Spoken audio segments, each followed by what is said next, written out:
여러분, 지금까지 살아오면서 험악한 세월을 보내고 오셨을 테인데, 이 험악한 세월을 보내시느라가 얼마나 수고가 많았습니까? 오늘 본문에 보니까 이런 고통을 호소하는 한 신앙의 사람이 나옵니다. 그 사람은 우리가 잘 알고 있는 요셉을 위시하여 12아들을 낳았던 바로 아버지 야곱입니다. 야곱이 이집트의 왕의 초대를 받아서 온 가족을 이끌고 애굽, 즉 이집트로 오게 되며 그토록 그리고 그토록 사랑했던 아들 요셉을 만나서 눈물의 감격적인 상봉을 한 다음에 이 요셉 5 아들을 대표로 이집트 왕 바로 앞에 만날 수 있도록 요셉이 주선을 하게 됩니다. 그때 노인 야곱을 향해서 이집트 왕 바로가 만나자마자 묻는 것이 있었습니다. 당신의 나이가 몇이냐? 그때 야곱이 오늘 본문의 9절에 이렇게 고백을 하고 있습니다. 내 나그네의 길의 세월이 130년이다. 내 나이가 얼마 못 돼요. 우리 조상의 나그네의 길에 연조에 미치지 못합니다. 그런데 나는 험악한 세월을 보냈습니다 라고 지금 고백을 하고 있는 것이, 여러분, 이 야곱이 얼마나 힘들고 어려운 인생을 살아왔으면 지금까지 만나보지도 못했던 이방 왕, 이집트 왕 앞에서 만나자마자 이렇게 힘들고 어려운 세월을 보냈다고 말을 꺼내자마자 이렇게 고백할 수 있었을까요? 그렇다면 무엇이 그토록 험악한 세월을 보내었었는지, 도대체 이 야곱이 이 험악한 세월을 통해서 어떻게 변화되든지 오늘 말씀을 우리가 함께 상고하고 묵상할 때 주님의 세미한 음성을 들을 수 있는 여러분이 되시기를 주의 이름으로 축원합니다. 먼저 본문 1절 말씀 다 함께 읽습니다. 요셉이 바로에게 가서 고하여 이르되 내 아버지와 내 형들과 그들의 양과 소와 모든 소유가 가나안 땅에서 와서 고센 땅에 있나이다 하고. 아멘. 이 요셉이 애굽 왕 앞에 이제 그의 아버지들과 형제들이 가지고 있는 모든 재산들, 양, 소떼들 데리고 지금 고센 땅에 와 있다고 보고를 하고 있는 것입니다. 고센 땅에 와 있나이다. 여러분, 지금 이렇게 얘기하고 있는 사람은 바로 요셉입니다. 사실 요셉이라는 사람이 기쁨으로 이렇게 감격 가운데 바로 왕 앞에서 보고를 하고 고백을 하고 있지만, 우리가 잘 알고 있는 요셉은 정말로 파란만장한 눈물의 세월을 보냈던 인물 중에 하나예요. 우리가 잘 알다시피 그는 어린 나이에 형들의 시기와 미움을 받아서 미디안으로 이방 땅 팔려갑니다. 아주 귀한 자식인데 그곳에서 종살이를 하다가 억울하게 누명을 쓰고 감옥살이를 하게 돼요. 정말 눈물의 세월을 감옥 속에서 보냈을 것이라고 예상이 됩니다. 그런데 정작 이 아들보다 정말 고통과 눈물과 더 가슴 아파하는 세월을 보냈을 만한 사람이 나오는데 그 사람이 누구겠습니까? 아버지 야곱 아니겠습니까? 형들이 동생을 미디안 상인에게 팔아 넘겼다 하면서 이 피 묻은 옷가지를 하나 보이고 아버지한테 내미는데 그 숫염소를 죽여가지고 마치 짐승의 공격을 받아가지고 죽은 것처럼 위장을 하면서 그 옷가지를 내밀었을 때 그 피 묻은 옷가지를 보면서 오열하는 이 아버지 야곱을 한번 생각해 보시길 바랍니다. 죽은 시신이라고 찾았다면 그렇게 원통하지는 않겠지요. 아들이 온데간데 없이 눈앞에 사라져 버렸어. 죽은 시신도 확인할 길이 없어요. 피 묻은 옷가지 하나만 딸랑 가져왔을 때 그의 아버지 야곱의 심정이 오죽했겠습니까? 세월이 많이 흘러갔어. 16살이 되던 그 어린 요셉이 이제 어느덧 성인이 되었고 30살이 되어서 대에집트 왕 총리 대신의 자리에 오르게 돼요. 그 이후로 7년의 풍년이 시작되었고 곧바로 2년의 흉년이 시작되었어요. 그 무렵이었어요. 그러니까 요셉은 이방 땅에서 무려 22년의 세월을 고통의 눈물로 지낸 것이에요. 그때 그 아버지 야곱을 만났을 때 물론 너무나도 반가움을 말로 표현할 수 없었지만 22년의 그 눈물의 골짜기를 지나왔던 그 시간들을 생각할 때 정말 얼마나 고통스럽겠어요. 그의 인생 또한 파란만장한 고통의 세월을 보냈을 거예요. 그런데 중요한 것은 하나님께서 이 요셉을 장차 구원의 큰 계획을 가지고 연단하고 예비하고 훈련하고 때가 참에 대에집트 총리 자리에 오르게 하신 것입니다. 그래서 오늘 본문 4절에 보니까 그들이 바로에게 이렇게 얘기를 합니다. 4절 말씀 다 함께 읽습니다. 그들이 또 바로에게 고하되 가나안 땅에 기근이 심하여 종들의 양떼를 칠 곳이 없기로 종들이 이곳에 거류하고자 왔사오니 원하건대 종들로 고센 땅에 살게 하소서. 아멘. 그러면서 이 요셉의 형제들이 자기들이 이제 애굽 왕에게 인사를 하면서 그러면서 애굽 왕을 보면서 이제 그들이 가지고 있던 모든 하고 싶은 건의사항을 다 털어놓습니다.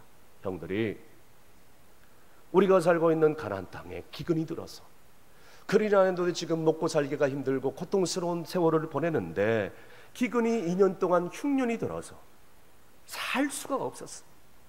도저히 양떼를 칠 곳이 없고 풀을 먹일 것도 없고 그래서 이제 요셉의 간청에 의해서 멀리 이방 나라 애굽 땅 이 고센 땅에 왔으니 왕이시여 여기서 우리가 살 수 있도록 허락한만 해 주십시오. 그렇게 애골복골하면서 사정을 다 얘기하는 것입니다. 간절한 그런 소망이었을 것입니다. 여러분, 그러니까 이 애굽 땅이 뭐라 그럽니까? 애굽 왕이 이 요셉의 형들의 간청을 받아들여요. 고선 땅에 거하게 합니다. 그리고 왕이 관리하는 왕에 속한 모든 그런 양떼들, 소떼들을 관리하는 목제장의 직분을 주게 됩니다. 여러분, 애굽 사회에서 그 당시에 목제장의 신분은 오늘날에 말하면 고위직 관리를 얘기하는 거예요. 이 요셉의 덕분에 지금 형제들이 갑자기 형통의 길이 확 열리게 된 것이에요. 순간적으로 전화위복의 역사가 일어나는 것이에요. 여러분, 오늘날에 경제적으로는 너무나도 어렵다고 다들 힘들게 살아가고 있습니다. 우리 성도들 가운데도 정말 외롭고 힘들게 고통 가운데 살아가는 성도들이 얼마나 많은지 몰라요. 제가 오래전에 사랑하는 사람을 일찍 보내고 어린 자녀들을 키우면서 그 눈물의 세월을 보내왔던 그 얘기들을 신방하면서 간증을 들은데 눈물 없이는 들을 수 없는 그런 간증이었어요. 여러분, 정말로 힘들고 어려운 성도들이 얼마나 많이 있습니까? 우리 공동체 안에도 많이 있습니다.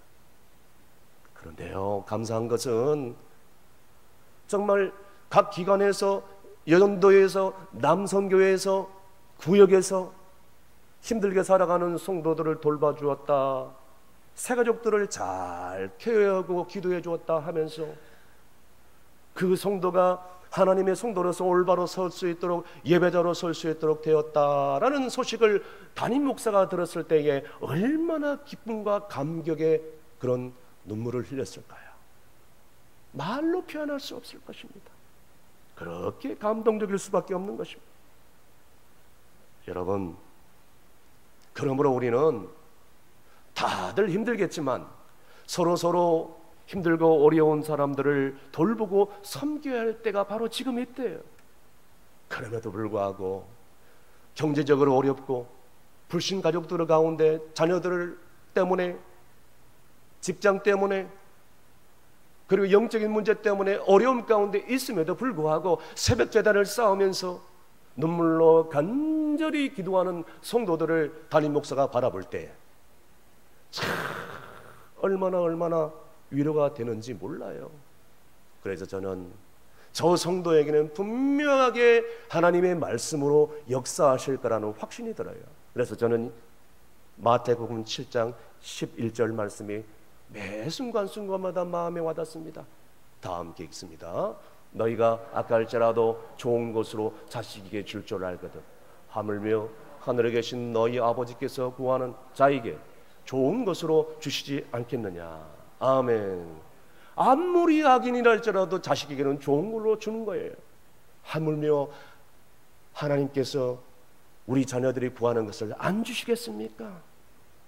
여러분, 그렇습니다.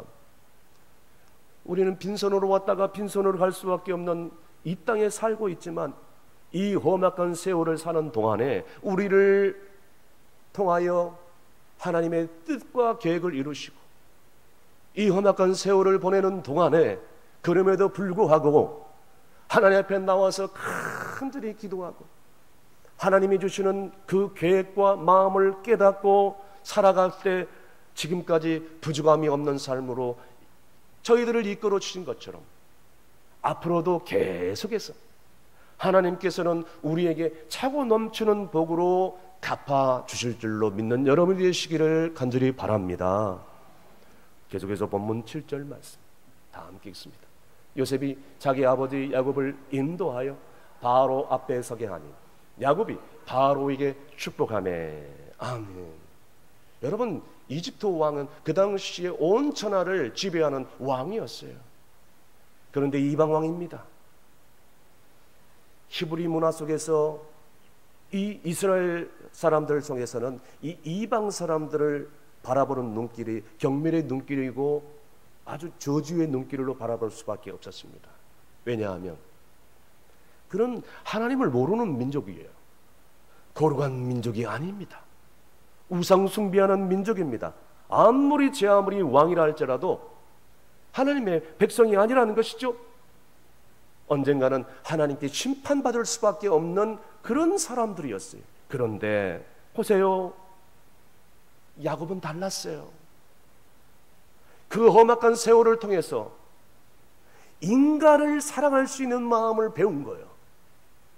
그 험악한 세월을 통해서 노인 야곱이 이집트 왕을 만나자마자 하나님의 사람으로, 하나님의 족장으로 영적인 권위를 가지고 두 손을 들고 이렇게 축복을 해주는 장면이 방금 읽은 말씀에 펼쳐지고 있습니다. 뿐만 아니라 나중에 떠날 때에도 다시 한번 두 손 들어 바로 왕을 축복하는 모습이 성경 가운데 기록되고 있습니다. 여러분, 이것은요, 그가 인사치레로 하는 것이 아닙니다. 자기 가족들을 잘 봐달라고 하는 것이 아닙니다. 특별한 목적이 있어서 그런 것은 아닙니다. 그의 마음속에 뭐가 있어서 그런지 아십니까? 영혼을 사랑하는 불타는 사랑이 그의 마음 가운데 있기 때문에 이렇게 축복을 할 수 있는 거예요. 저주받을 수밖에 없는 이방 왕이었지만, 심판받을 수밖에 없는 왕이었지만, 그 왕을 보자마자 너무너무 불쌍한 거야. 험악한 세월을 통해서 야곱은 이렇게 변화된 거예요. 영혼 사랑하는 마음으로 두 손 들어 축복할 수 있었다는 사실을 여러분 믿을 수 있기를 바랍니다. 본문 9절 말씀 다 함께 읽습니다. 야곱이 바로에게 이르되 내 나그네의 길의 세월이 130년이니이다. 내 나이가 얼마 못 되니 우리 조상의 나그네 길의 연조에 미치지 못하나 험악한 세월을 보냈나이다 하고. 아멘. 여러분 생각해 보십시오. 야곱이 왜 이렇게 험악한 세월을 보내었다고 고백합니까? 왜 이렇게 세상 말로 생고생을 하면서 여기까지 왔다고 고백하고 있습니까? 왜 그렇습니까? 여러분, 우리가 잘 알고 있는 야곱은 한마디로 얘기하면 너무 모자라서가 아니라, 너무 부족해서가 아니라 너무 똑똑해서가 탈이에요. 야곱의 단점은 바로 이게였어요. 너무너무 똑똑하기 때문에 이런저런 아픔을 겪을 수밖에 없었으며, 하나님께서는 그럼에도 불구하고 야곱의 인생 가운데 개입하셔서 중간중간에 계속해서 사인을 주고 돌아오라고 깨달으라고 했는데도 불구하고 회개하지 않고 끝까지 듣지 않고 버티기 시작합니다. 그는 할아버지 아브라함이나 아들 그 이삭, 아버지 이삭보다는 상당히 뛰어난 머리를 가지고 있는 영리한 사람이었어요.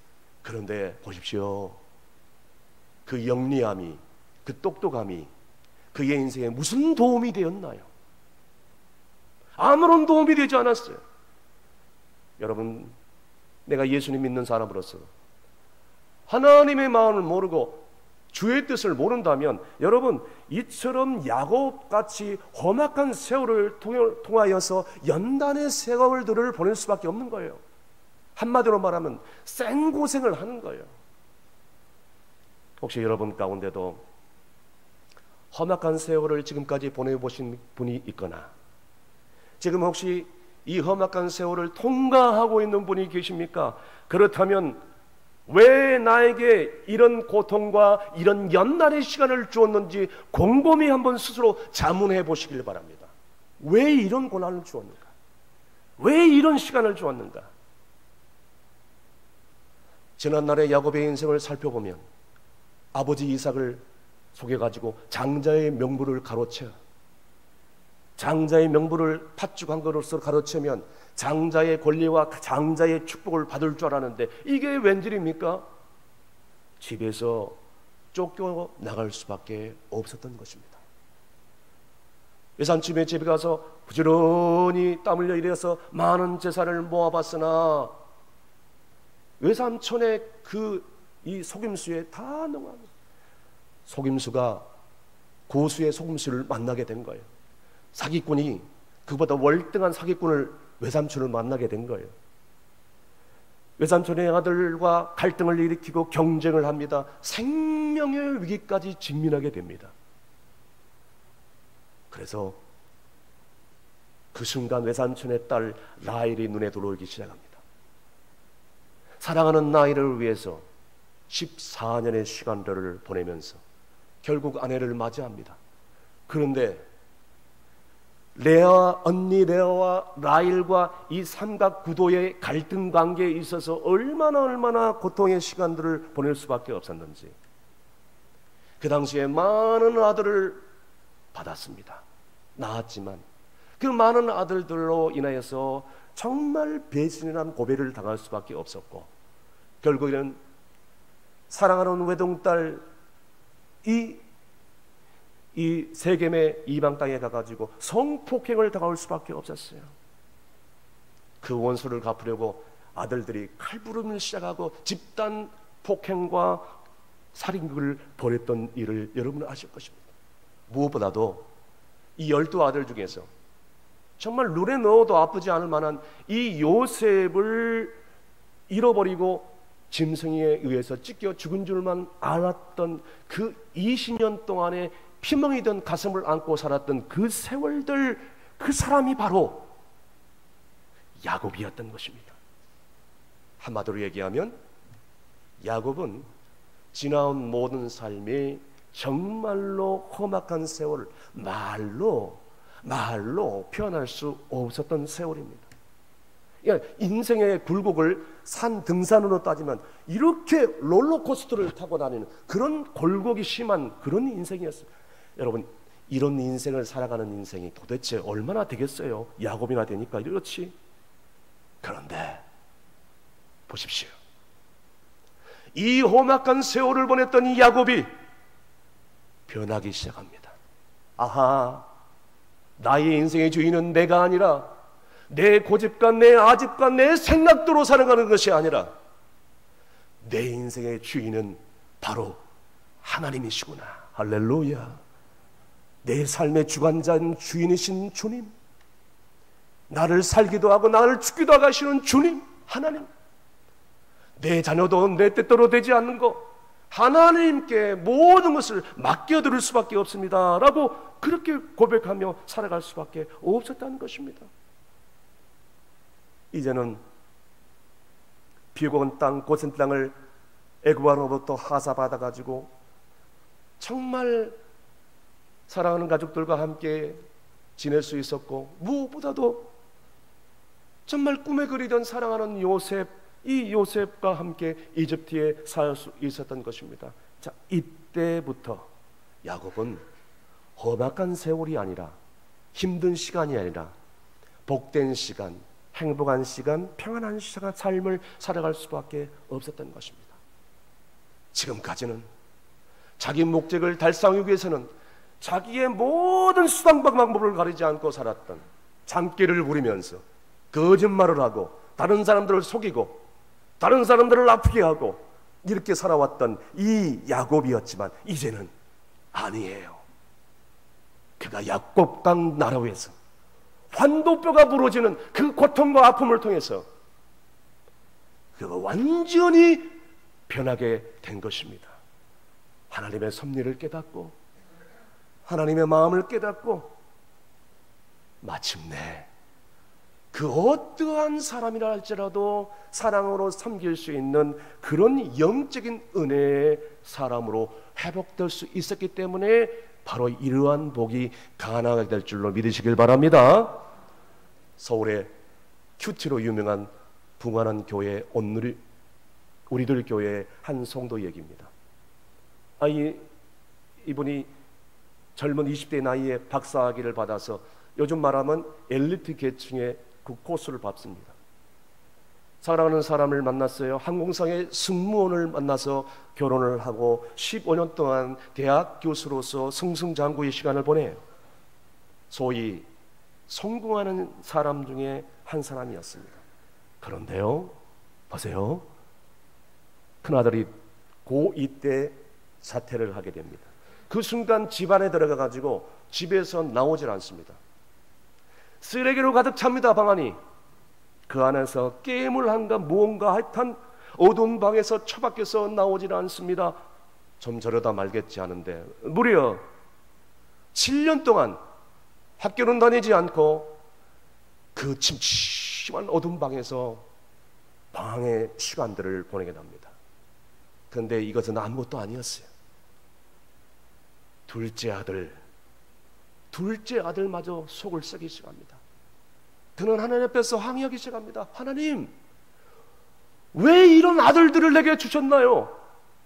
내가 뭘 잘못했길래 이런 아들을 내게 주셨나요? 둘째 아들이, 그게 끝이 아니었어요. 둘째 아들이 방황이 시작을 하는데 주의력 결핍장애, 과잉 행동장애, ADHD, 이 장애로 인해서 이 작은 아들이 틈만 나면 담배 피워요, 술도 먹어요, 게임해요, 그리고 폭력을 행사합니다. 여러 사건에 연루돼가지고 학교 폭력위원회를 위시하여 법원은, 그 다음에 경찰서, 밥 먹듯이 왔다 갔다 하기 시작합니다. 그때 이 아버지가 아버지로서 할 수 있는 일이 아무것도 없다는 걸 깨닫게 돼요. 내가 가지고 있는 박사학위, 대학 교수, 내가 가지고 있는 능력, 내가 가지고 있는 학벌, 전혀 자녀를 위하여, 가족들을 위해서 도움이 되지 않는 것을 그때서야 깨닫게 됩니다. 그런데 감사한 것은요, 이 성도에게 마지막 하나 남은 희망이 있었어요. 그것은 교회 공동체였어요. 그는 고통의 가슴을 안고 교회에 나가기 시작합니다. 그리고 공동체에 들어가서 예배의 말씀을 듣기 시작하면서 공동체와 함께 큐티 묵상 훈련을 시작하기 시작합니다. 그랬더니 그때부터 하나님의 말씀이 보이기 시작하고 들리기 시작하는데, 자기 자신에게 하나님 말씀을 주시는 그 말씀에 감사하면서 교회의 소그룹 공동체를 섬기기 시작합니다. 소그룹 나눔을 하려고 했을 때에 그가 숨기지 않고 자신이 외도하고 바람 피운 일을 과감하게 오픈하고 맙니다. 바람 피운 얘기를 들었을 때 그 소그룹 사람들이 하나도 얼굴 표정이 변하지 않고 다 수용하기 시작합니다. 그리고 그 구원의 은혜에 감사하면서 계속해서 공동체를 섬기기 시작했어요. 중등부교사로 섬기면서 이제 자녀들이 방황하고 부모들 때문에 상처를 받은 그런 자녀들을 껴안고 그를 위해서 기도해 주기 시작하겠습니다.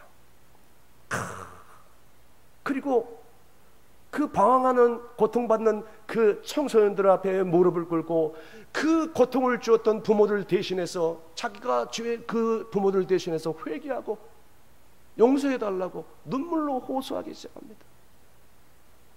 이렇게 공동체 안에 살게 되니까 그 부모들의 모습이 딱 나의 과거의 모습이라는 것을 깨닫게 되는 거예요. 결국 그는 깨닫습니다. 내가 십자가 앞에서 죽어져야 내가 살고 내 자녀들이 산다는 것을 그때서야 말씀 묵상을 통하여 깨닫게 되는 것이에요.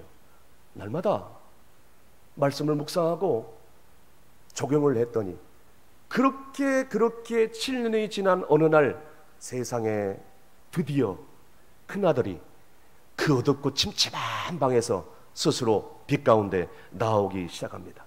예배 자리에 나옵니다. 소그룹 공동체에 나와서 말씀을 묵상하기 시작합니다. 둘째 아들도 방학을 끝나기 시작합니다. 그리고 고등부 보조교사로 스태프로 봉사하면서 교회에 뮤지컬이 있었는데 그 주연 배우로 발탁돼 가지고 열심히 신앙생활을 시작합니다. 여러분, 이처럼 자녀의 변화는 어디서 오느냐? 부모로부터 온다는 거예요. 그런데 부모들은 어리석게도 자기가 뭔가를 해야 자녀들이 변화된다고 착각을 하고 있어요. 여러분, 자신이 문제의 부모임을 인정할 때 자신이 내가 하나님 앞에서 죄인 중에 죄인인 것을 깨닫게 될 때 내 자녀가 변하고 내 가족들이 변하고 다른 주변 사람들이 변하지, 그것을 깨닫지 않으면 안 된다는 거예요. 이분이 이 소그룹에서 깨달은 것이 바로 그겁니다. 사랑하는 성도 여러분, 내가 십자가 앞에서 변해야 내 자녀들과 내 주변 사람들이 변하게 될 줄로 믿으시길 바랍니다. 유대인의 탈무드에 보면 한 사람이 변하면 온 우주가 변화된다라는 말이 있습니다. 나는 이 말을 다르게 바꾸고 싶습니다. 한 사람이 회개하면 온 우주가 살아난다. 할렐루야, 할렐루야. 한 사람이 변하면, 한 사람이 회개하면 내 주변이 변하게 되어 있어요. 문제는 내 자신이에요.